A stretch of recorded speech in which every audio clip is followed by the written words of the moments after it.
Bella Ross believed her life was defined by rejection until she uncovered a truth that changed everything she thought she knew about her family. This is a deeply emotional story centered around a family secret that shaped her childhood, her struggles, and her future in ways she never expected.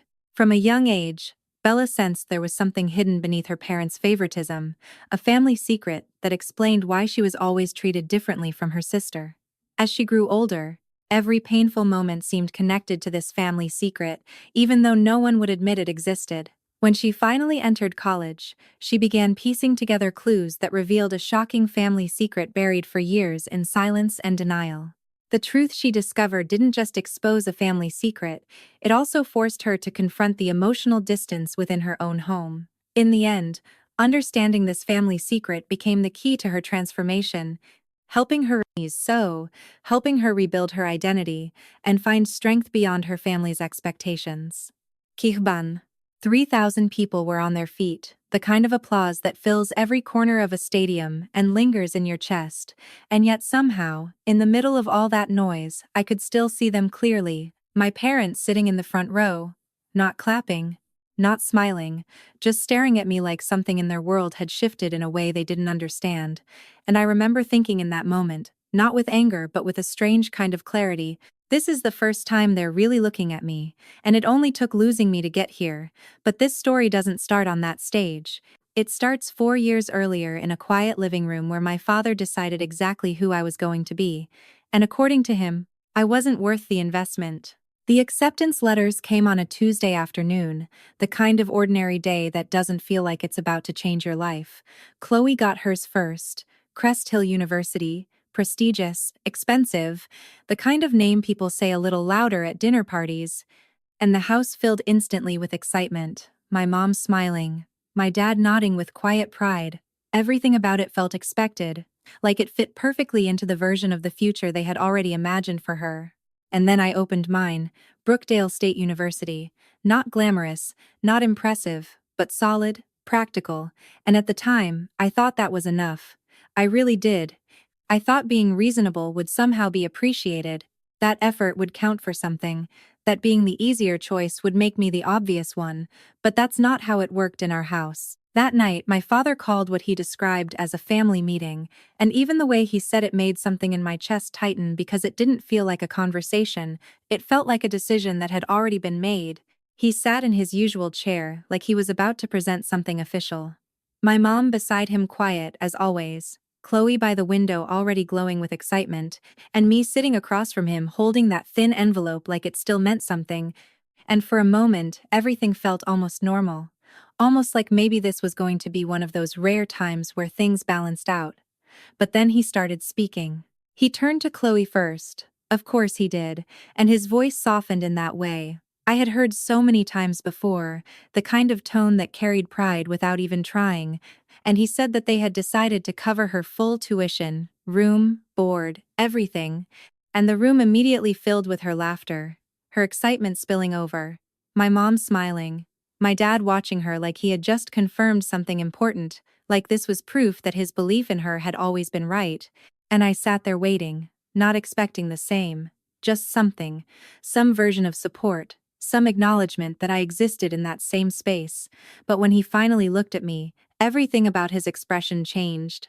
His voice flattened, not cruel, not angry, just distant, like he was explaining something that didn't require emotion, and he said they had decided not to fund my education, and for a second it didn't even register properly, like the words didn't land all the way, and I remember asking him to repeat it, not because I hadn't heard him, but because I needed time for it to make sense, and he sighed slightly, like I was making it harder than it needed to be, and then he started explaining, talking about Chloe's strengths, her social ability, her potential, the way she could build connections and move in the right circles, and I listened, trying to understand where I fit into any of that, but I didn't, not in his version of things, not in the future he had already mapped out.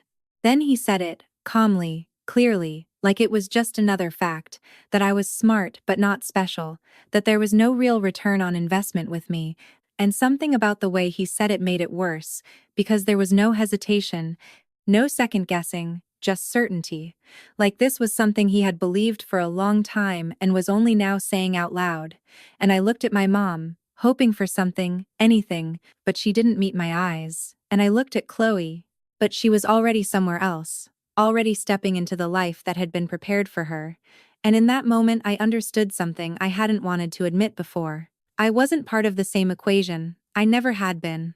I asked him quietly what I was supposed to do, and he shrugged in that casual way that made it feel even smaller, like the answer was obvious, like I was capable of figuring it out because I always had. And maybe that was the point. Maybe being the one who managed was the reason I was never chosen. Because I didn't require as much. Because I didn't demand attention in the same way. Because I had learned how to exist without it. And that night, sitting there in that room, I realized something that didn't come with anger or tears, just a kind of stillness. I wasn't being overlooked by accident. I had been evaluated, and I hadn't made the cut. I went to my room after that, closed the door, and sat there in the quiet, not crying, not reacting, just thinking. And what surprised me the most was how familiar it felt. Like this wasn't the first time I had been placed slightly outside of everything. Just the first time it had been said so directly, and memories started coming back in pieces. Birthdays that didn't quite feel like mine, gifts that were passed down instead of chosen, photos where I stood at the edge, sometimes literally cropped out, and I had always explained those things away, told myself they didn't matter, that love didn't have to look equal to be real, but that night, I couldn't ignore it anymore.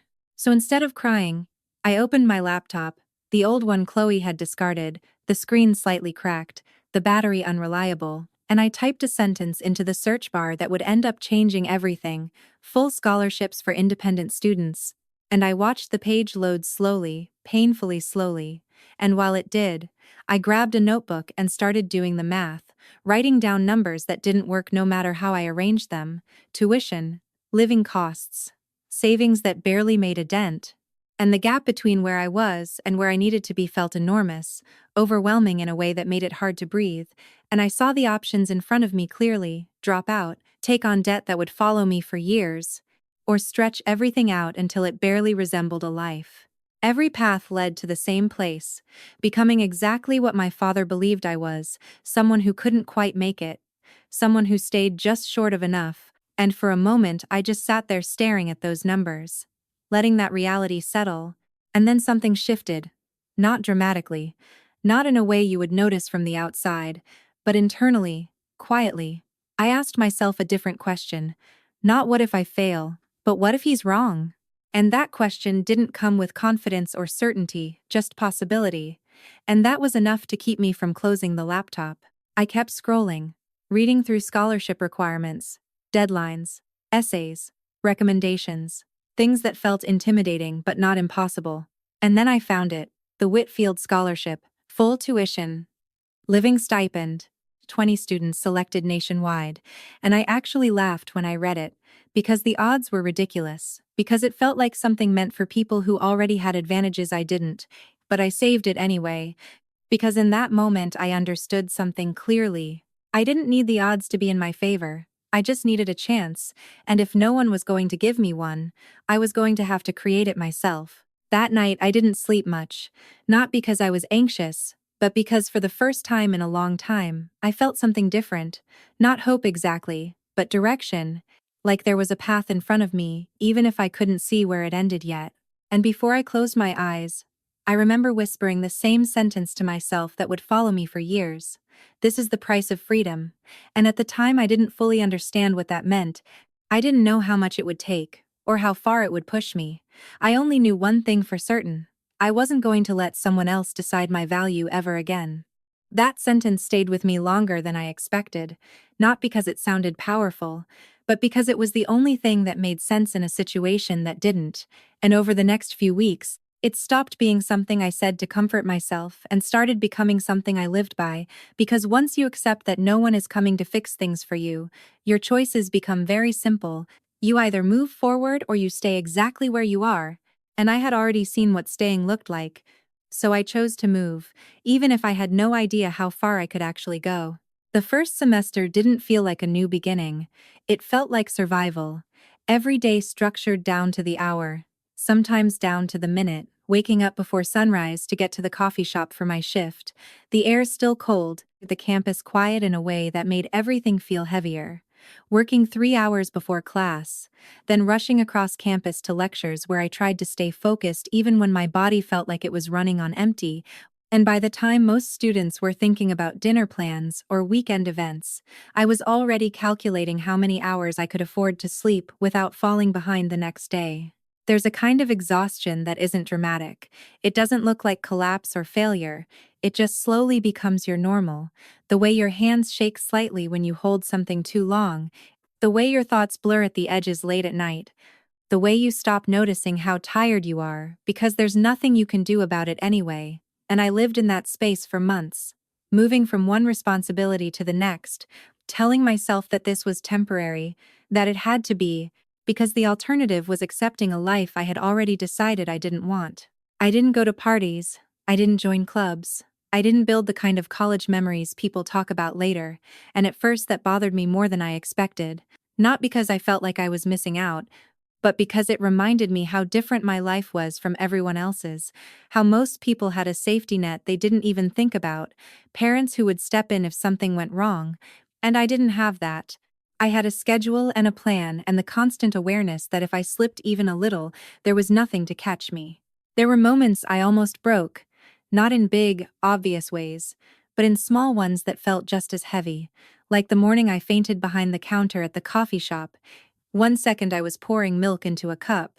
The next everything went dark, and when I woke up, there were voices around me. Someone pressing something cold against my forehead. My manager telling me I needed to rest. And I nodded because it was easier than explaining that rest wasn't something I could afford. And the next day I showed up again at 5 in the morning like nothing had happened. Because in my mind, stopping even once felt too close to quitting. And yet, somewhere in all of that, something else was happening, something quieter but just as important. I was getting better, not just at managing my time or keeping up with my responsibilities, but at thinking, at understanding things more deeply, and at pushing myself in ways I had never done before. And it wasn't something I noticed right away. It showed up in small ways, a grade slightly higher than expected, a comment from a professor, a moment where I realized I understood something other people were still struggling with, and those moments didn't feel like victories at first. They felt like exceptions, like accidents, but they started happening more often. The class that changed everything was microeconomics, not because of the subject itself, but because of the person teaching it. Professor Whitman had a reputation that made most students nervous before they even stepped into the room. People said she was impossible to impress, that she hadn't given an A in years, and that her standards were so high most students stopped trying halfway through the semester, and maybe that's why I liked her class more than the others. Because for once, I didn't feel like I had to compete for attention, I just had to meet the standard, and that felt fair in a way I wasn't used to. I sat in the same seat every lecture, third row, slightly to the left, took notes carefully, not because I was trying to stand out, but because I had learned that consistency mattered more than anything else, and when I turned in my first paper, I didn't expect anything beyond a decent grade, maybe a B if I was lucky, because I had spent so long thinking of myself as average that aiming higher didn't feel realistic. It felt risky, like setting myself up for disappointment, so I did the work, submitted it, and moved on to the next thing without thinking too much about it. A week later, when the papers were returned, I saw the grade before I saw anything else. An A, written clearly at the top in red ink, and for a moment I assumed it was a mistake, that somehow my paper had been mixed up with someone else's, because nothing in my past had prepared me to expect something like that. But then I saw the note underneath, short, direct, "See me after class," and my first reaction wasn't pride, it was concern, because being called out had never meant anything good before. I waited until everyone else had left, walked slowly toward her desk, already going through possibilities in my head, what I might have done wrong, what I might need to fix, and she didn't say anything at first, just looked at me for a moment, in a way that felt like she was trying to understand something, not judge it, and then she tapped the paper lightly, and said it was one of the best pieces of undergraduate writing she had read in years, and I didn't know how to respond to that. Because I didn't have a reference point for it, there was no version of my life where someone had described my work that way. She asked me where I had studied before, what my background was, and I answered simply, nothing impressive, nothing special, because that was still the framework I operated in. But then she asked about my family, and something about the way she asked made it harder to deflect, harder to give the usual surface answer. So I told her the truth, not dramatically, not all at once, just enough for her to understand the situation, the lack of support, the jobs, the schedule, the reason I looked more tired than most of her students, and when I finished, she didn't interrupt, didn't react immediately, just sat there thinking for a moment before saying something that changed everything. She asked if I had heard of the Whitfield Scholarship, and when I said yes, but explained that it was out of reach, that it was too competitive, too unrealistic, she didn't argue with me. She just said that potential only matters if someone sees it, and then she looked directly at me and said she was willing to help make sure I was seen, and that sentence stayed with me in a way I couldn't fully process at the time, because it was the first time someone had offered support without expecting anything in return, without measuring whether I was worth it first. From that point on, my life didn't get easier. If anything, it became more intense, because now I wasn't just trying to survive. I was trying to reach something specific, something that required more than just endurance. It required excellence, consistency, focus at a level I hadn't pushed myself to before, and there were days where the pressure felt overwhelming, where balancing everything seemed impossible, where I questioned whether I had overestimated what I could handle, but every time I reached that point, I remembered that going back wasn't actually an option, it just looked like one from a distance. Looking back now, I realize that was the real turning point. Not the scholarship itself, not the stage or the speech, but that moment in a quiet classroom where someone saw something in me that I hadn't fully seen in myself yet. Because sometimes all it takes to change the direction of your life is one person who refuses to see you the way you've been taught to see yourself. And from that moment forward, everything I did carried a different weight, not because I needed to prove my father wrong, but because for the first time, I started to believe that I might be right about myself. From that moment forward, everything in my life started moving faster, not in the sense that time itself changed, but in the way every decision suddenly carried weight, because once Professor Whitman said she would support my application for the Whitfield Scholarship, it stopped being a distant possibility and became something real enough to chase. And that shift was both exciting and terrifying at the same time, because now failure wouldn't just mean continuing my current life, it would mean knowing I had come close to something bigger and still couldn't reach it. The application process didn't ease into my schedule, it crashed into it. 10 essays, each one asking a different version of the same question: who are you when everything is taken away? What drives you when no one is watching? Why should anyone invest in you when you have been overlooked your entire life? And those questions were harder than any exam I had taken, because they forced me to look at myself without the filters I had been using for years, without minimizing my own experiences or downplaying the things I had survived. And writing those answers felt less like completing an assignment and more like confronting parts of my life I had tried to ignore just to keep moving forward. There were nights I sat at my desk, staring at the screen for hours, not because I didn't know what to write, but because I knew exactly what the truth was, and I wasn't sure how to put it into words without it sounding like something broken, and maybe that was the point. Maybe they weren't looking for perfect stories. Maybe they were looking for real ones, and for the first time, I stopped trying to make my experiences sound smaller or more acceptable and just wrote them as they were. The exhaustion, the loneliness, the quiet moments where I almost gave up but didn't, not because I was strong, but because I didn't have another option. At the same time, everything else in my life kept going. Classes, work, responsibilities, nothing paused, just because I was applying for something bigger, and that meant I was operating at a level of exhaustion I didn't think was sustainable, sleeping 3 or 4 hours a night, waking up before my alarm, my mind already running through everything I needed to do before the day even started, and there were moments where my body felt like it was moving on habit alone, like if I stopped to think too much about how tired I was, I wouldn't be able to keep going. About halfway through the process, something unexpected happened, not dramatic, not life-changing, but enough to shake me for a moment. I received a message from Chloe, the first one in months, And it was so casual it almost felt like it belonged to a different reality. She said, "Mom mentioned I don't come home anymore and that it was kind of sad." And I stared at that message longer than I expected. Not because it hurt, but because it made something very clear. We had been living completely different versions of the same family, and in hers, my absence was just a small detail, something worth mentioning but not questioning. And for a second, I thought about explaining everything, about telling her what those years had actually been like for me, but then I realized something simple.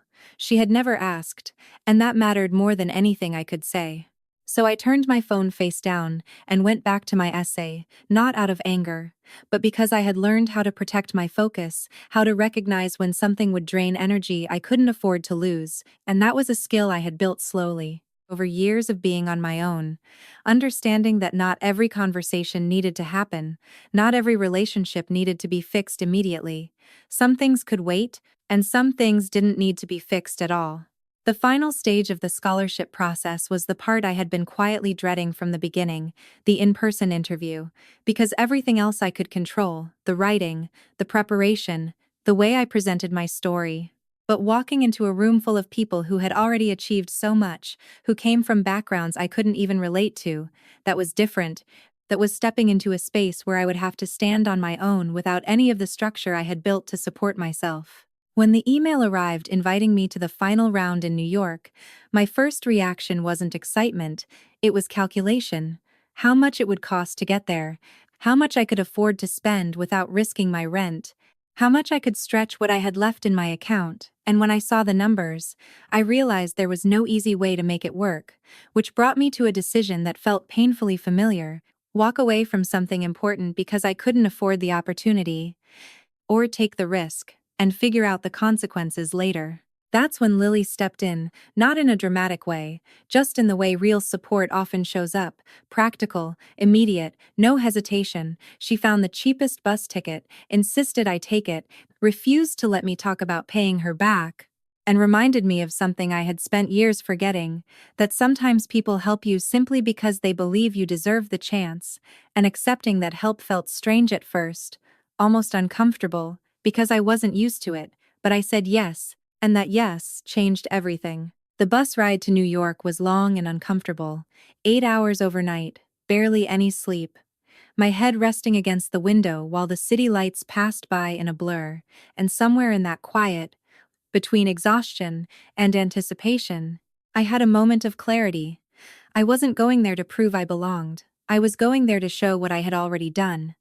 And that shift in perspective mattered more than anything else, because it meant I walked into that building the next morning not as someone asking for validation, but as someone presenting evidence.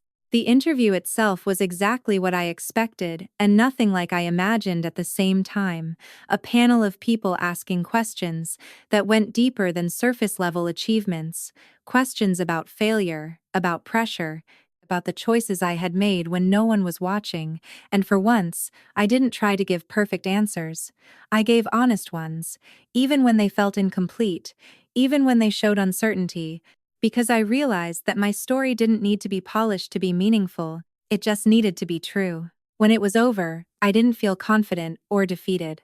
I felt empty in a way that comes after you give everything you have to something and there's nothing left to adjust or improve. And as I walked out of the building, back into the noise of the city, I told myself something simple: whatever happens next is out of my control. And for the first time in a long time, I was okay with that, because I knew I had done everything I could.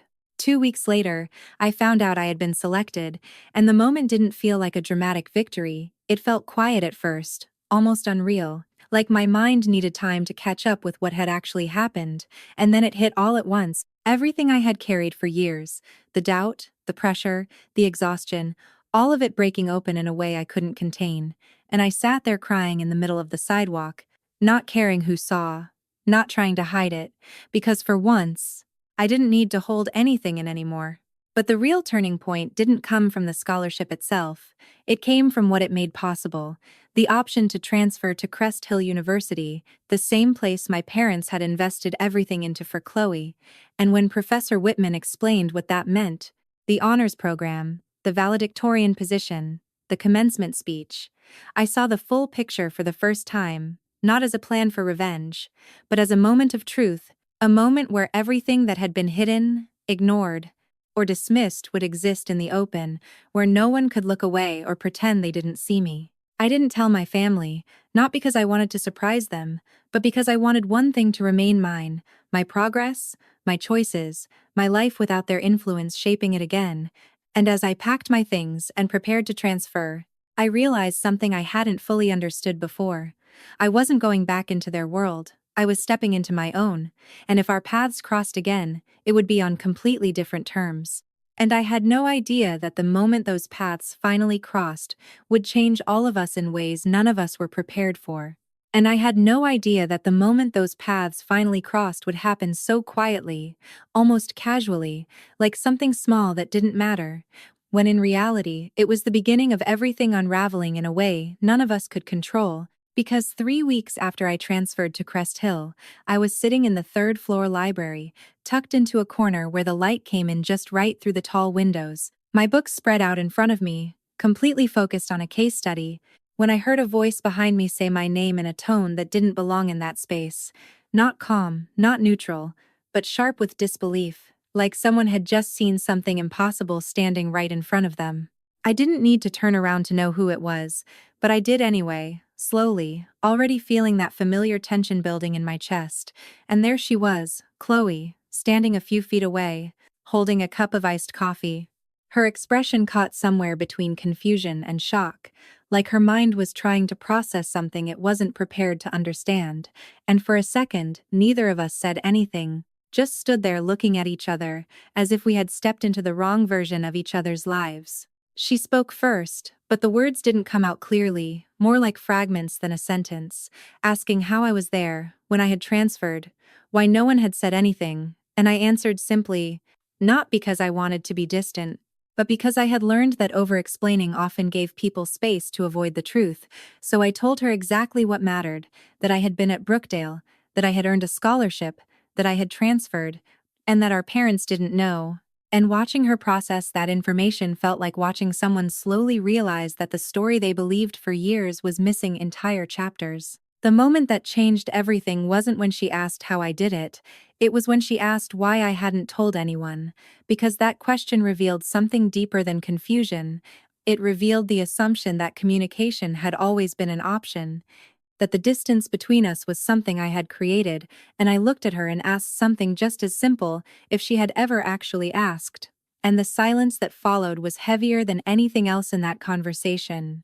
Because it didn't need an explanation, it was the answer.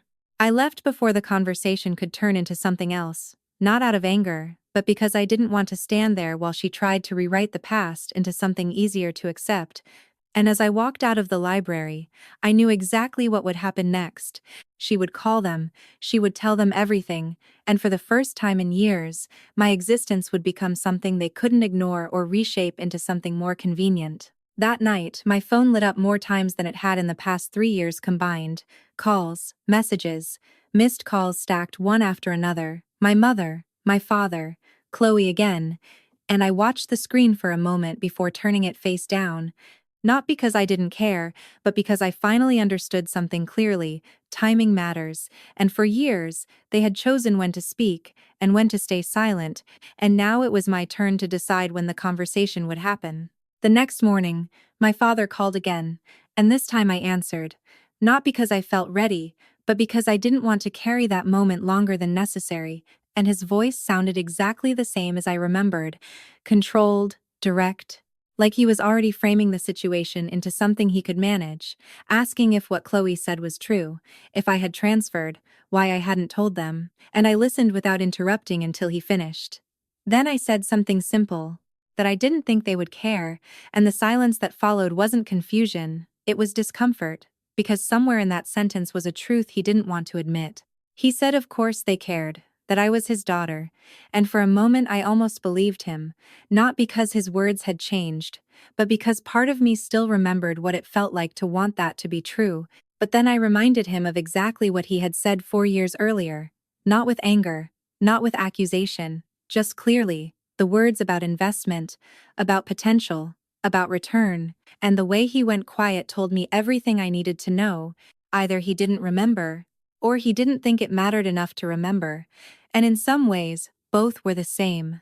He said we would talk at graduation, that they were already coming for Chloe, and that we would figure things out then, and I agreed, not because I believed anything would be fixed in one conversation, but because I knew that moment was coming whether we prepared for it or not, and after I hung up, I sat there for a while thinking about how strange it felt to have someone reappear in your life after years of absence and expect the connection to still exist in the same way.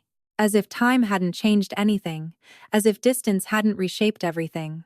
The weeks leading up to graduation felt different from anything I had experienced before, not stressful in the usual way, but charged, like something was building beneath the surface, something inevitable, and I moved through my days with a kind of quiet focus, finishing assignments, preparing for finals, attending meetings about the ceremony, all while knowing that in a few weeks, everything that had been separate for years would collide in one place, one moment, with no way to control how it unfolded. I didn't tell them about the speech, not because I wanted to surprise them, but because I wanted the truth to exist without preparation, without time to adjust their reactions or reshape the narrative, because for years, and everything about me had been filtered through their perspective, minimized, explained away, and this time, I wanted them to hear it the same way everyone else would, without context, without warning, just the rarger or sadness or something I couldn't name yet, and the answer I found was quieter than I expected. I didn't need anything from them anymore, not approval, not validation, not even understanding, and that realization felt lighter than anything I had carried before. The morning arrived faster than I expected, the campus filled with families, cameras, voices overlapping in excitement, and I moved through it all quietly, entering through the faculty section, wearing the same black gown as everyone else but with the gold sash across my shoulders and the Whitfield medallion resting against my chest, small details that meant nothing to most people but carried years of effort behind them, and as I took my seat near the front, I saw them in the audience for the first time, my parents sitting exactly where I knew they would be, front row, focused entirely on Chloe, preparing to capture her moment, completely unaware that the story they were about to witness was not the one they expected. I watched them for a moment, not with anger, not even with sadness, just with a kind of clarity that only comes after you've let go of needing something from someone, and in that moment, I understood something I hadn't fully grasped before. This wasn't about proving them wrong. It never had been. It was about showing myself what I was capable of when I stopped waiting for permission to exist in my own life. And in just a few minutes, that truth was going to step onto a stage where no one could ignore it. And in just a few minutes, that truth was going to step onto a stage where no one could ignore it, and as I sat there with my hands resting calmly in my lap, I realized something almost surreal. My heartbeat wasn't racing the way I thought it would. There was no panic, no overwhelming fear, just a steady, grounded awareness of where I was and how far I had come, and maybe that was the real difference between who I used to be and who I had become. I wasn't standing at the edge of something hoping to be seen anymore. I was already there, already visible, whether anyone was ready for it or not. The ceremony moved forward slowly, names, speeches, applause, the familiar rhythm of events that usually blur together. But for me, every second felt sharp, intentional, like time had stretched just enough for me to notice everything. The sound of the crowd shifting in their seats, the sunlight reflecting off the stage, the quiet conversations happening in the audience, and every few moments, my eyes drifted back to the front row, to my parents, still focused on Chloe, still waiting for the version of the day they had imagined, and there was something almost fragile about that image, like watching a story that hadn't caught up with reality yet. When the university president returned to the podium, the energy shifted slightly, subtle but noticeable, the kind of change that signals something important is about to happen. And as he began to introduce the valedictorian, I felt that quiet stillness inside me deepen, not because I didn't care, but because I had already processed this moment long before it arrived, in late nights, in empty rooms, in every step that led me here, and now all that was left was to walk through it. Please join me in welcoming Bella Ross. For a fraction of a second, the name seemed to hang in the air without meaning, like it hadn't connected yet to the people who needed to hear it. And then I stood, and the shift was immediate, not just in the crowd, but in the front row.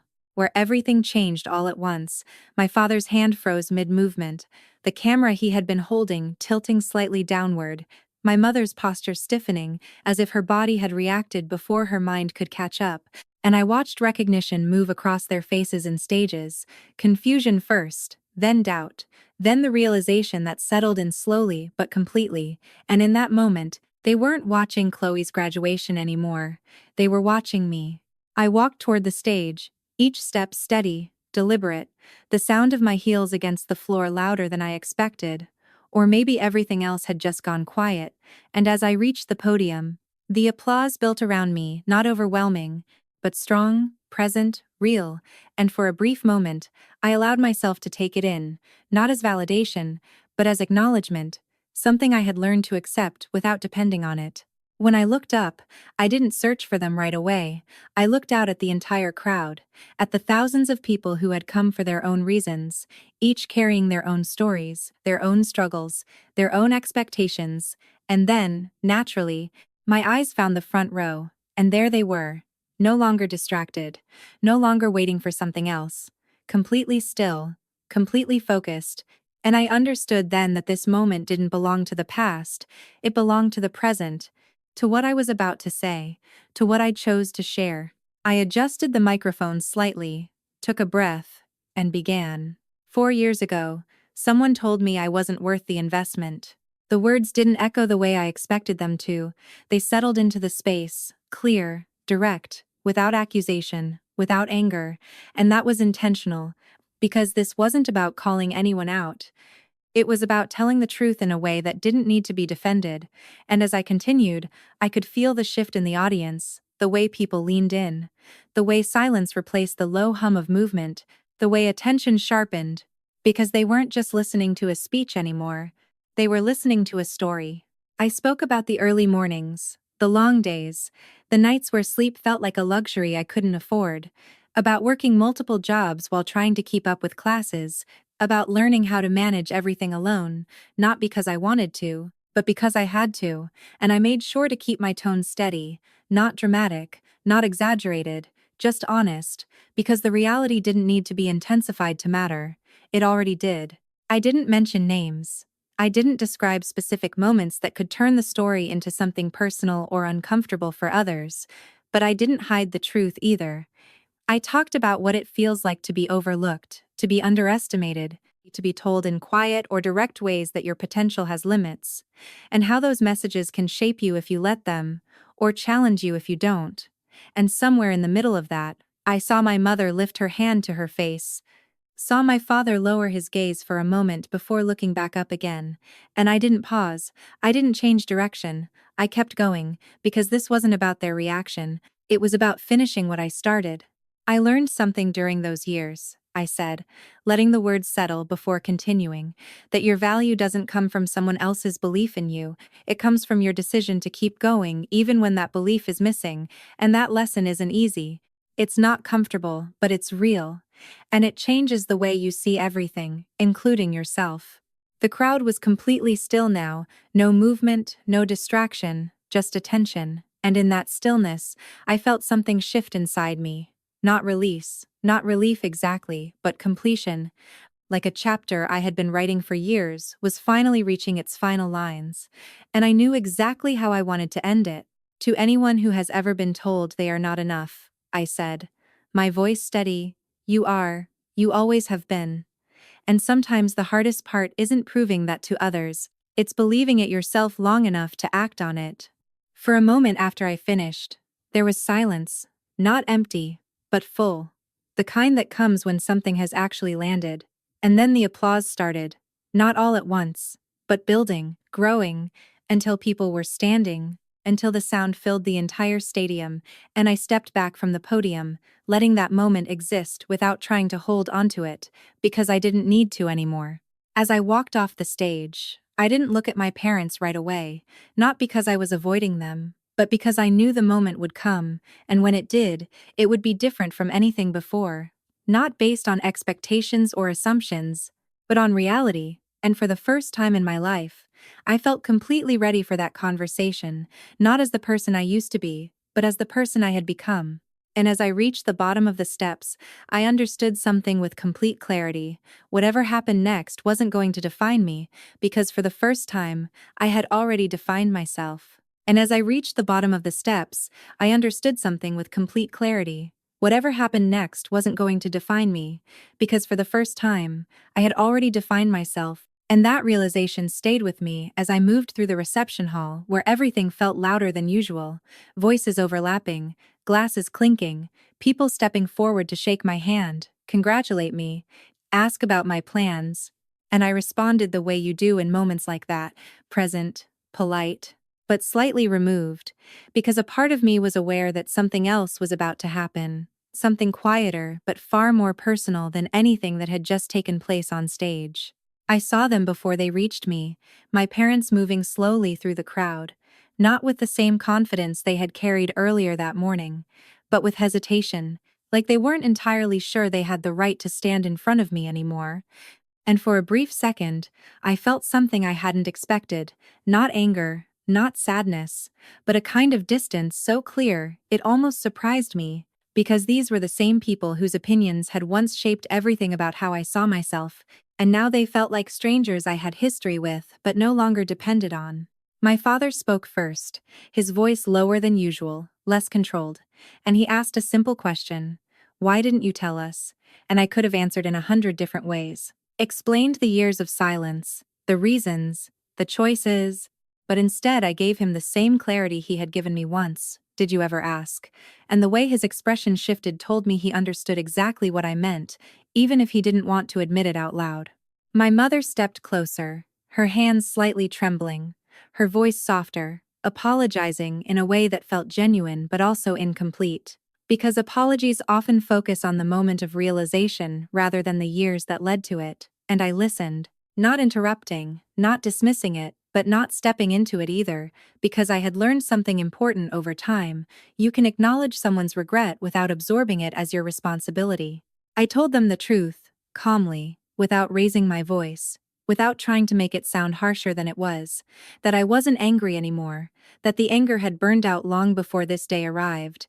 And what was left wasn't resentment, it was clarity, the kind that comes when you've spent enough time building your life without someone that their absence becomes part of your normal, not something you're constantly trying to fix or understand.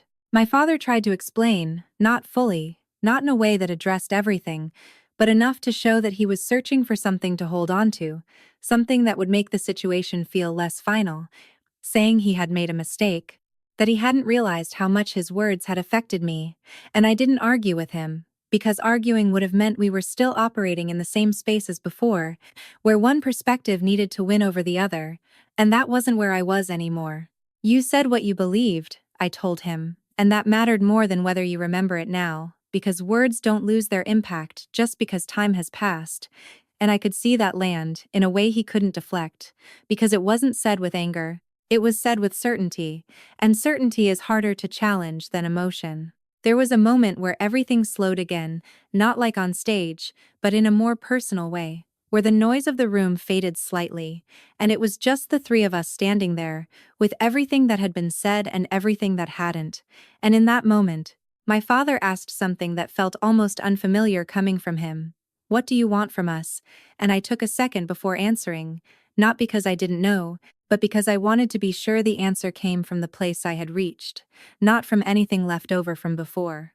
"I don't want anything," I said, and I meant it, not in a dismissive way, but in a way that reflected how much had changed, because for years I had wanted something: recognition, support, understanding, anything that would confirm I mattered in the same way Chloe did.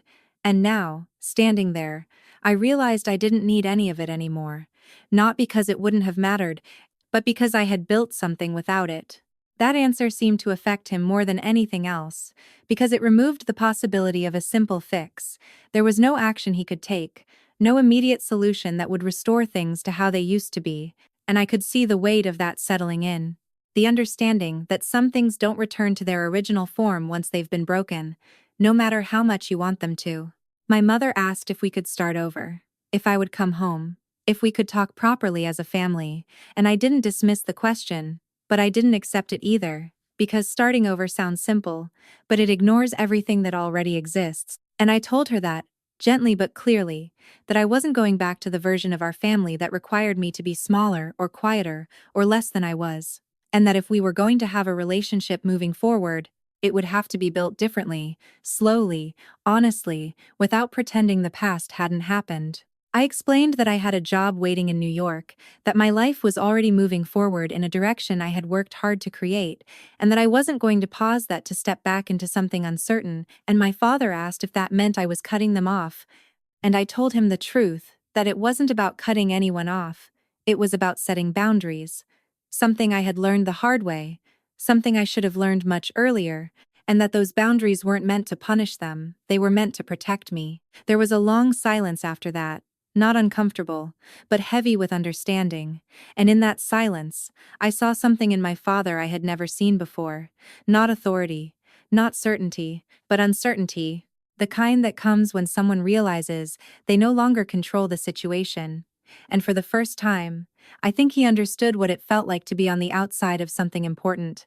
Before we separated, I told them something simple, that if they wanted to talk in the future, really talk, without avoiding the difficult parts, without trying to move too quickly toward resolution, I would be open to that, but that it would happen on different terms than before, and whether or not they chose to accept that was up to them, not me.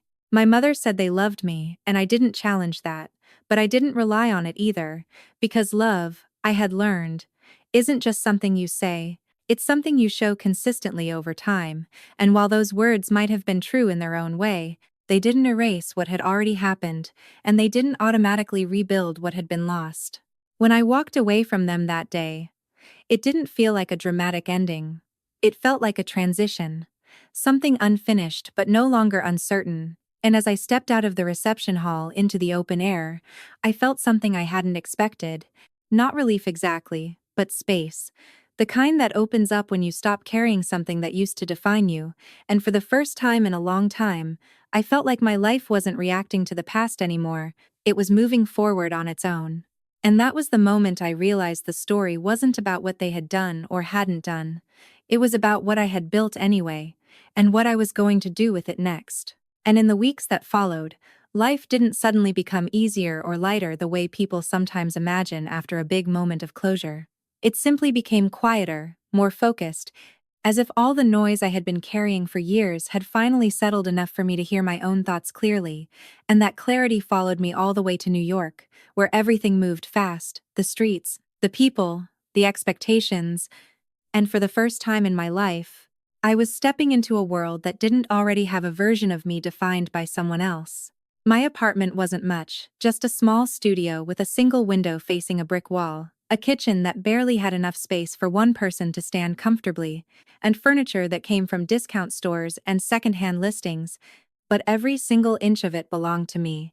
Every bill paid with money I had earned, every decision made without needing approval. And that feeling, that independence, meant more than anything I could have imagined when I was sitting on the floor of my childhood bedroom years earlier, staring at a cracked laptop and wondering how I was going to survive. Work at Morrison and Associates was demanding in a way that left no room for self-doubt, long hours, constant pressure, expectations that didn't care about where you came from or what you had been through, only what you could deliver in the moment, and I found something surprising in that environment. I didn't feel intimidated by it. I felt prepared, because after everything I had already pushed through, exhaustion, uncertainty, isolation, this kind of challenge felt familiar in a different way. Structured, predictable, almost fair compared to the emotional chaos I had grown up with. There were nights I stayed late at the office, staring at spreadsheets, analyzing data, trying to prove myself all over again, but this time it wasn't about earning someone's approval. It was about building something solid, something that reflected who I was now, not who I had been told I was supposed to be. And slowly, piece by piece, I began to see the results of that effort. Recognition from managers, more responsibility, a sense that I wasn't just surviving anymore, I was progressing.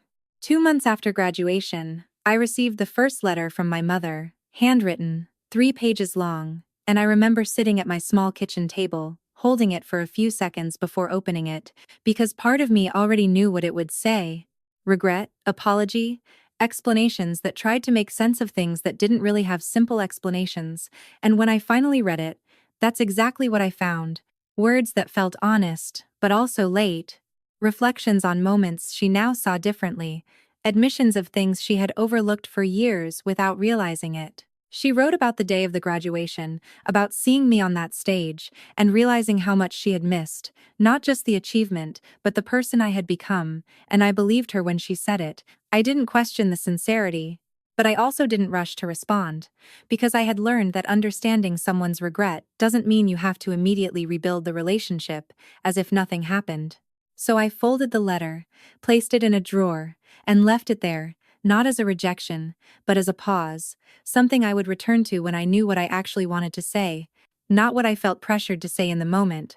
And that choice, the ability to take time instead of reacting instantly, was something I had never really allowed myself before. Chloe reached out a few weeks later, asking if we could meet for coffee, and I hesitated at first, not because I didn't want to see her, but because I didn't know what version of us would show up at that table.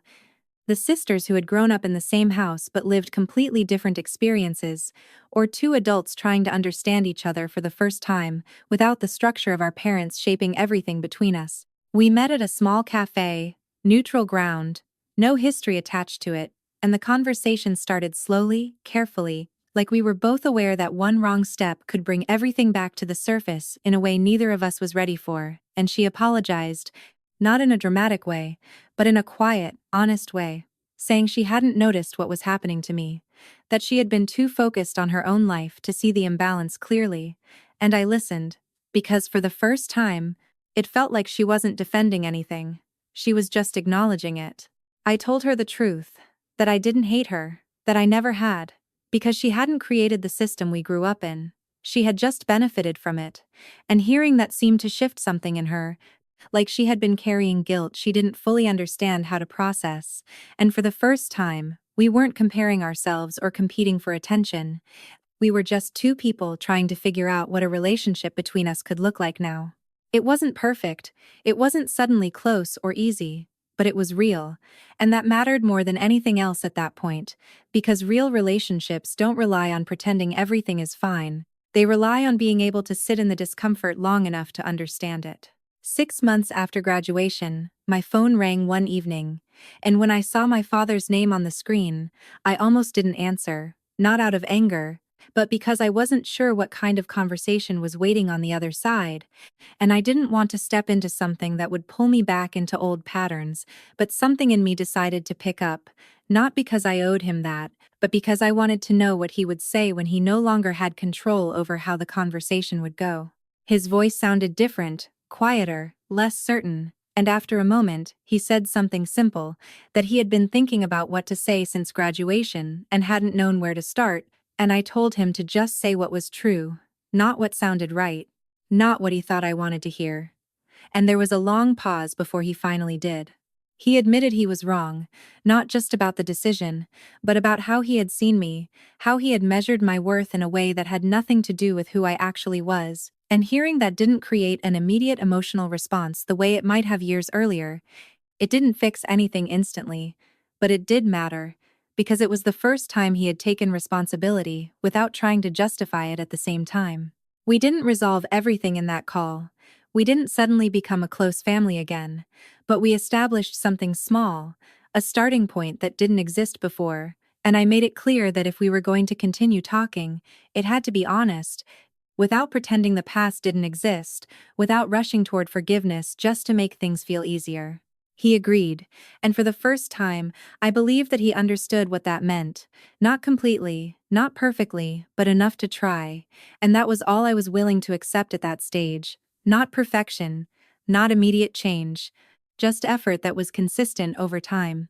As the months passed, my life continued to grow in ways I hadn't allowed myself to imagine before.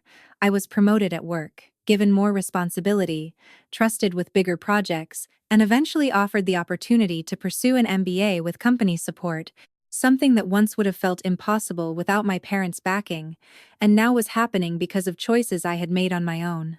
And through all of that, I carried a quiet understanding with me that none of this erased what had happened, none of it rewrote the past, but it changed how much power the past had over my present, and that difference, that shift, was what allowed me to move forward without constantly looking back. And as the months turned into years, I stopped measuring my life by what had been missing and started recognizing what was already there, not in a dramatic, life-changing moment, but gradually, in quiet ways that felt more real than anything I had imagined before, like waking up in my own apartment and realizing I wasn't anxious about proving anything to anyone that day, or walking into work knowing I belonged there because of what I could do, not because someone else had decided I was worth the opportunity. And somewhere in that shift, I understood that healing doesn't feel like a single breakthrough, it feels like small decisions repeated until they become your new normal. About a year after graduation, my parents came to visit me in New York, and I remember standing by the window when they knocked on my door, taking a second before opening it, not because I was afraid, but because I knew this moment mattered in a different way than everything that had happened before, and when I opened the door, they looked older than I remembered, not just physically, but in the way people do when something forces them to see themselves differently. The visit wasn't easy. There were pauses in conversation, moments where no one knew what to say, small attempts to bridge a gap that had taken years to create, and my father apologized more than once, not in a rehearsed way, but in a way that felt like he was still trying to understand the full weight of what he had done, and my mother listened more than she spoke, which in itself was something new, and I didn't rush to make things comfortable. I let the silence exist when it needed to, because pretending everything was fine would have been easier in the moment but meaningless in the long run. They saw my life, the small apartment, the long work hours, the routines I had built, and I could tell it changed something for them, not because of the success itself, but because they were seeing the reality behind it, the independence, the distance, the fact that this version of me had been created without them. And that realization didn't come with anger anymore. It came with understanding, even if it was late. We weren't suddenly a perfect family.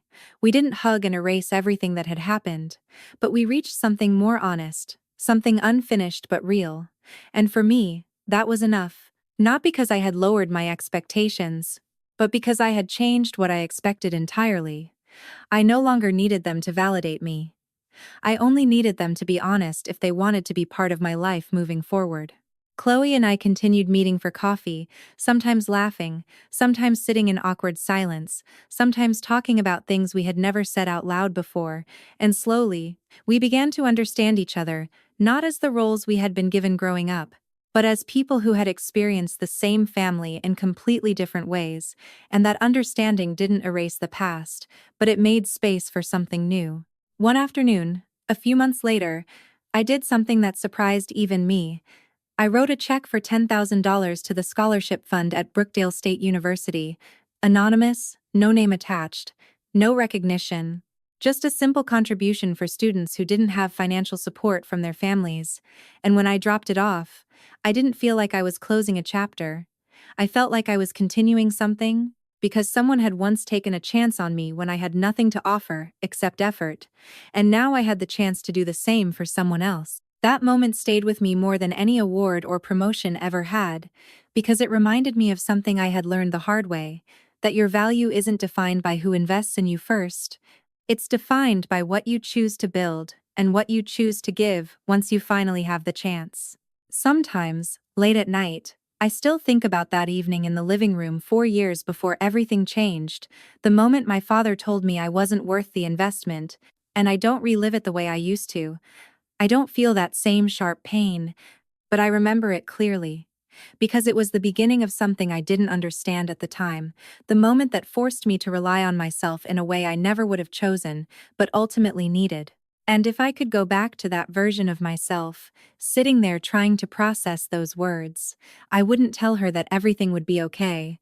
I wouldn't tell her it would all work out perfectly, because it didn't. It was messy, exhausting, lonely, and at times overwhelming, but I would tell her something simpler and more important, that she was already enough, even before anyone else recognized it, even before she proved it to the world, even before she believed it herself.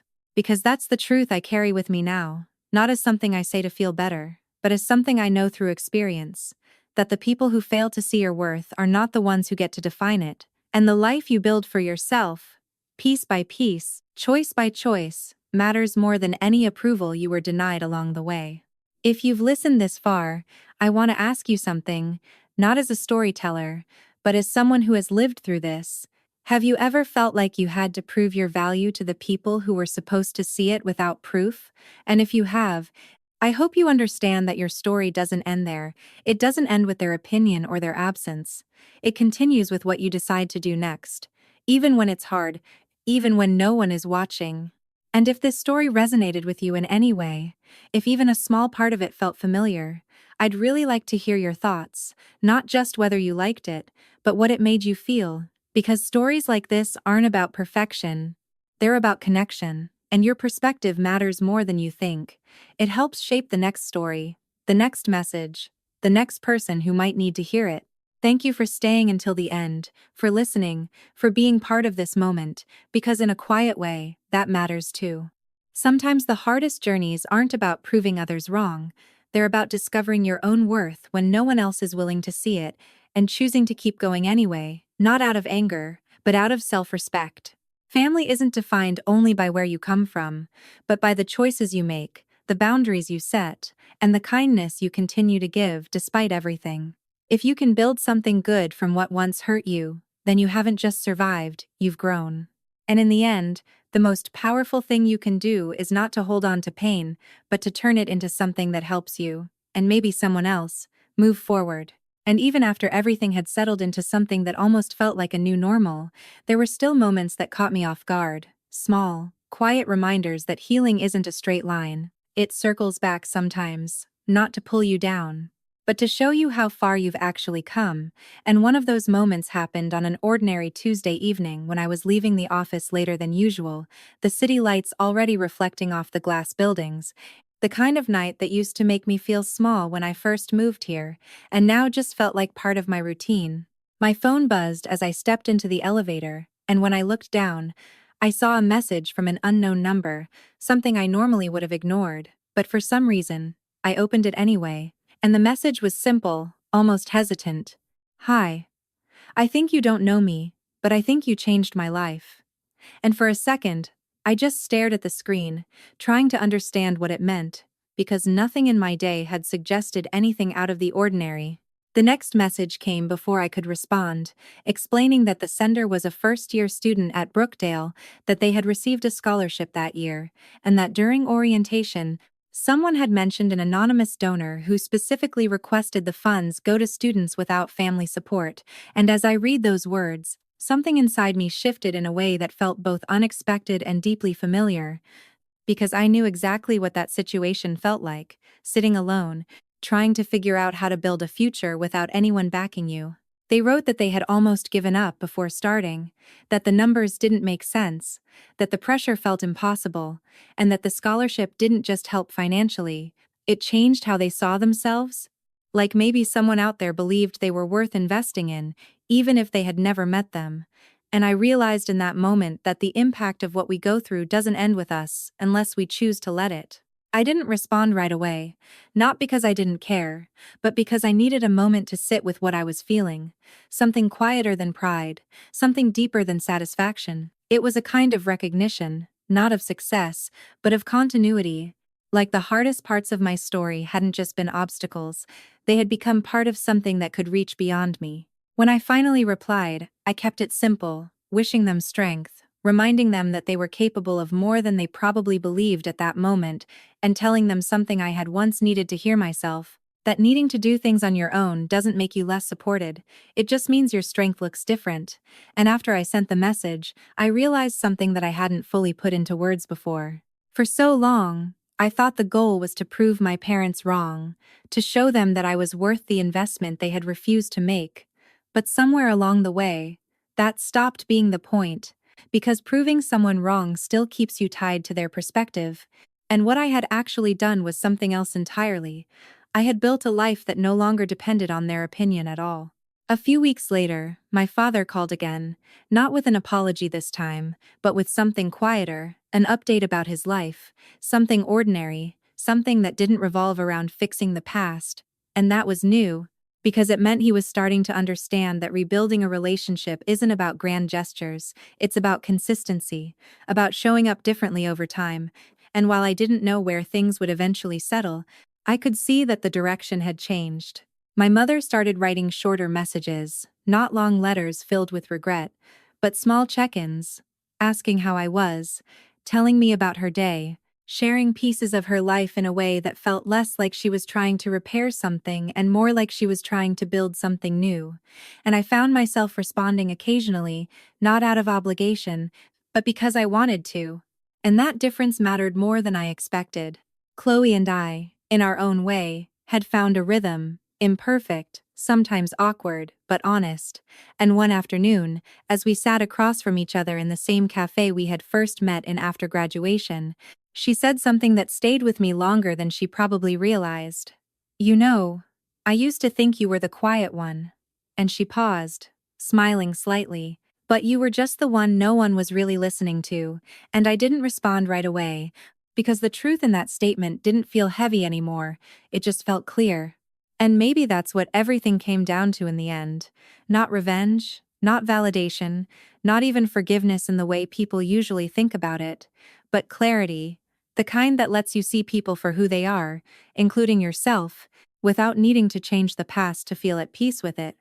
And that clarity doesn't erase what happened, but it changes what it means. If there's one thing I've learned through all of this, it's that your story doesn't have to follow the version someone else wrote for you, even if they were the ones who raised you, even if they believed it completely.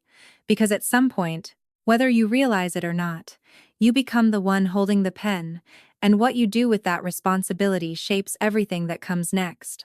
And if you're listening to this right now, maybe in a quiet moment of your own, wondering whether the effort you're putting in will ever matter, whether the things you're going through will ever make sense, I want you to know something, not as a perfect answer, but as something I've lived through. Sometimes the results don't show up in the way you expect, they show up in who you become, in what you build, and in the way your story eventually reaches someone else who needs it.